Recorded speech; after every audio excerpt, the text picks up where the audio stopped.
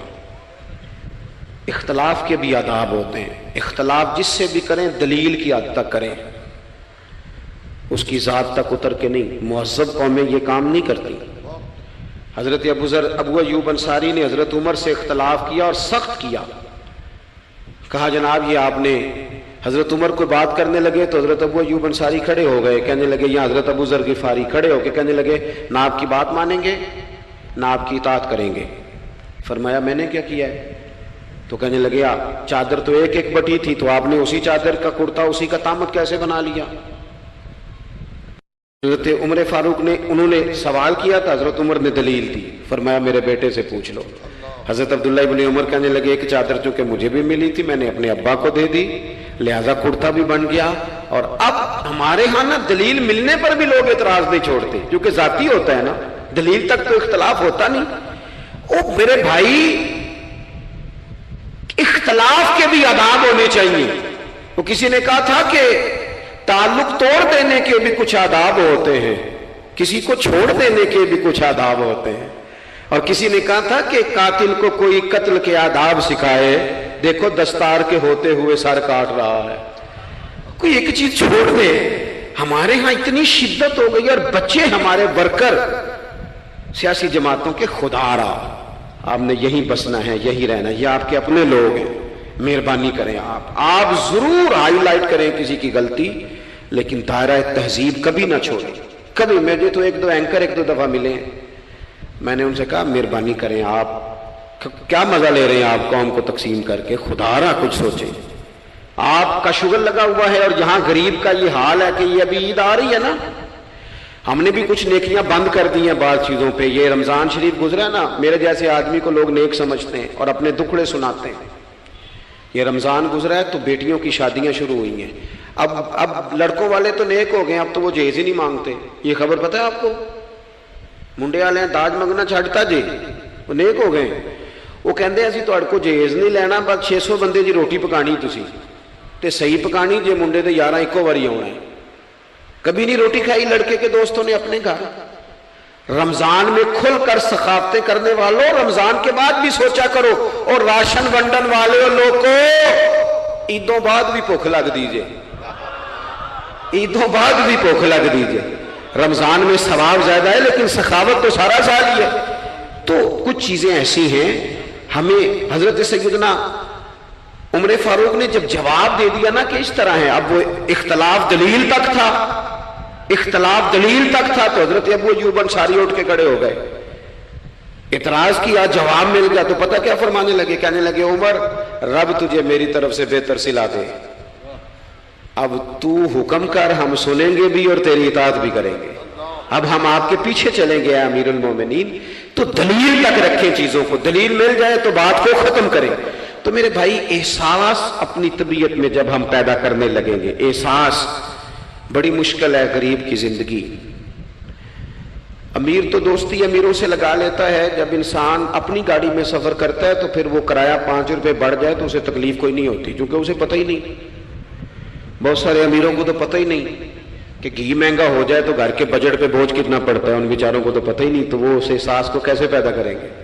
وہ نہیں کر سکتے، اس کے لیے وہاں سے گزر کے آنا پڑتا ہے۔ رسول پاک کی زندگی میں جو احساس کی شدت ہے اسے آپ سمجھیں۔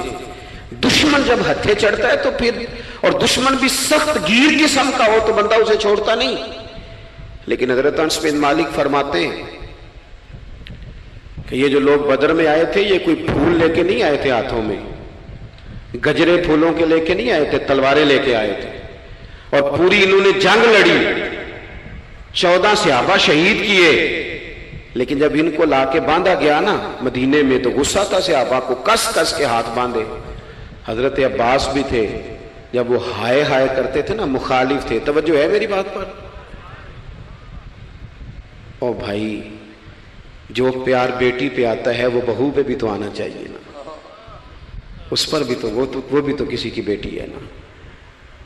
اگر تجھے اپنے بیٹے کی دھوپ تنگ کرتی ہے تو ملازم کے پتر اگر دھوپ میں کھڑے ہیں تو وہ بھی تو تجھے احساس ہونا چاہیے، ورنہ خود غرض ہو جائیں گے ہم.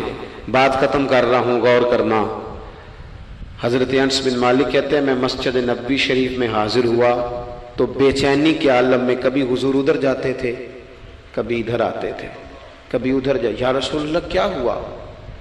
یہ وہ لوگ تھے جنہوں نے ستایا تھا، آج باندھا ہے، حضور کیا ہوا؟